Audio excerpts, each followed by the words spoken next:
All right, let's get straight to it. This isn't one of our usual explainers. I need you to think of this as an urgent security advisory. We're about to break down some immediate, active threats based on the latest intelligence, so your focus for the next few minutes is absolutely critical. What you're getting right now is a direct intelligence briefing from our team here at Code Ninja. Our mission is to cut through all the noise, give you clarity, and provide you with actionable defense against threats happening right now. We're here to help you secure your perimeter. And let's be crystal clear, this information is extremely time-sensitive. We are practicing what's called coordinated vulnerability disclosure because we have an ethical duty to inform you of risks that require your immediate attention. This is all about collective defense. Okay, let's dive right into the thick of it. The most critical alert on our radar right now is a severe multi-stage vulnerability in the Altium 365 platform. This threat is being tracked as CVE 2026-1181. And here's the bottom line.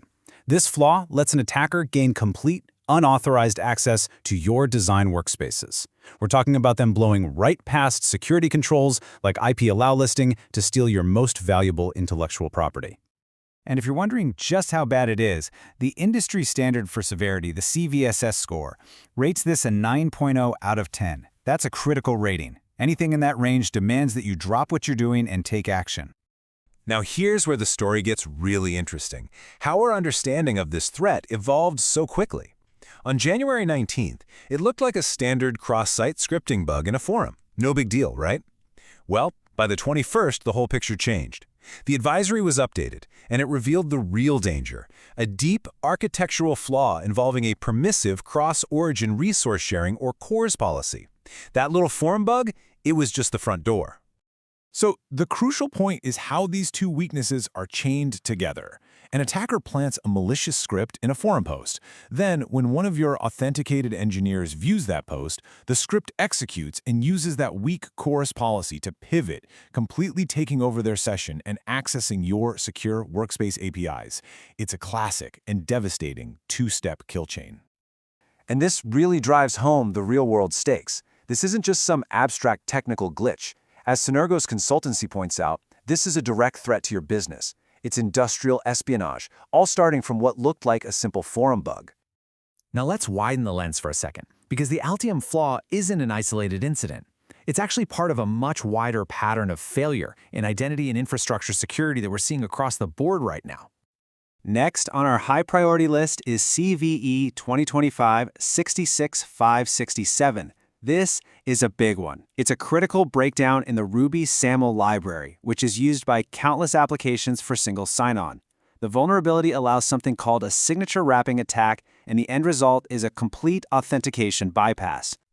So how does this work? Well, it comes down to a tiny, subtle difference in how two common XML parsers, ReXML and Nokogiri, interpret the exact same data. This inconsistency creates a seam that attackers can exploit to literally wrap a legitimate digital signature around a malicious payload, tricking the system into thinking a forged login is valid. This blast radius also extends into the physical world. We're tracking an open redirect flaw in building management systems that could let someone hijack an HVAC operator's session. And at the network perimeter, there's a critical buffer overflow in UTT routers that allows remote code execution. Now, the really worrying part, the vendor for this router has not responded to our disclosure attempts. Now, all these alerts can feel like you're drowning in noise. So how do you prioritize? Well, the crucial point to understand is that not all vulnerabilities are created equal, and focusing on the right ones is the entire game. This brings us to what we call the paper tiger problem. The hard truth is, the vast majority of vulnerabilities that get a CVE identifier are, well, they're theoretical. They exist in code, but they are never actually weaponized and used in a real-world attack. And this chart illustrates one reason why. Recent research analyzing thousands of public proofs of concept for exploits found that most of them simply don't work. Nearly 70% fail because of environment issues, like they were written for an obsolete OS or an old library version. Another 25% fail just because the report is missing key steps. So, what's the number that really matters? According to data from the Exploit Prediction Scoring System, or EPSS, only about 6% of all published vulnerabilities are ever actually seen being exploited in the wild. Your job isn't to patch everything. Your job is to find and fix that 6% before the attackers do. So, let's turn this intelligence into action.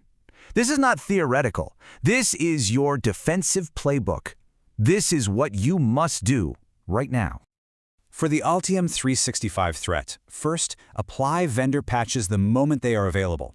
In the meantime, implement aggressive network filtering, enforce shorter session lifetimes, and force re-authentication for critical actions like exporting design files.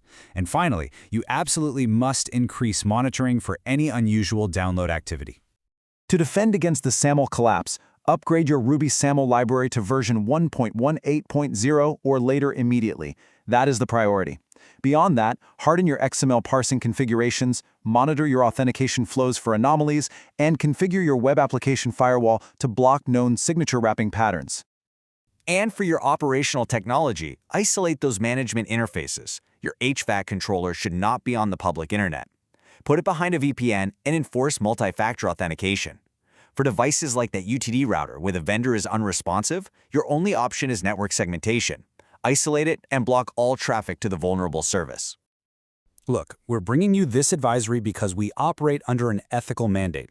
When vendors are silent or when chained exploits create a level of risk this high, public disclosure becomes a necessary tool for defense. Keeping this secret only helps the attackers. We've issued the warning. We've provided the playbook. The intelligence is now in your hands. So the only remaining question is this: is your perimeter secure? The time to act is now.